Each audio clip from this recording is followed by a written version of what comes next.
Balai Konservasi Sumber Daya Alam BKSDA Provinsi Maluku melepas liarkan satwa endemik Pulau Seram ke habitat aslinya. Satwa endemik khas Pulau Seram Maluku yang dilepas liarkan ke habitat aslinya tersebut berjumlah 68 ekor. Terdiri atas 3 ekor buaya muara, 4 kasuari gelambir ganda, 13 perkici pelangi, 39 nuri Maluku, 8 nuri bayan, serta 1 kasturi tenguk ungu. Oleh petugas Balai Konservasi Sumber Daya Alam Maluku, satwa tersebut dilepas ke habitat aslinya di Sungai Nief, Seram bagian timur, Senin kemarin.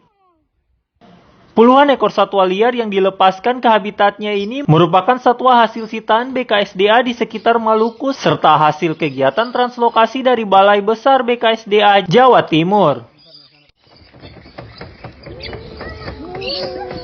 Pelepas liaran dilakukan guna terus melestarikan satwa ini agar tetap hidup dan bisa menjadi warisan bagi generasi mendatang. Sebab satwa jenis ini hanya ada di wilayah Pulau Seram, Maluku. Satwa-satwa liar ini adalah sumber daya alam kita, satwa-satwa yang patut dijaga dan dilestarikan. Ya, ketika dia dipelihara oleh masyarakat, sebenarnya ini adalah satwa yang perlu hidup bebas di alam. Sehingga memang dengan proses-proses yang sudah kami lakukan dalam upaya pengendalian peredaran TCL, kami berharap bahwa masyarakat dapat memberikan informasi kepada pihak lain bahwa satwa liar ini penting untuk hidup di alam, sehingga dilepas liarkan satwa liar ini bisa menambah keanekaragaman hayati yang ada di Swaka Alam Nif di Kabupaten Seram bagian timur.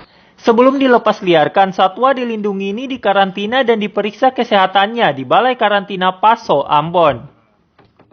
Selama proses pelepasan liaran, lokasi Swaka Alam ini akan dijaga guna menghindari perburuan liar oleh warga setempat. Warga diimbau untuk tidak lagi memburu satwa dilindungi tersebut, karena akan ada sanksi kurungan penjara dan denda ratusan juta rupiah. Tim Liputan melaporkan dari Seram bagian timur.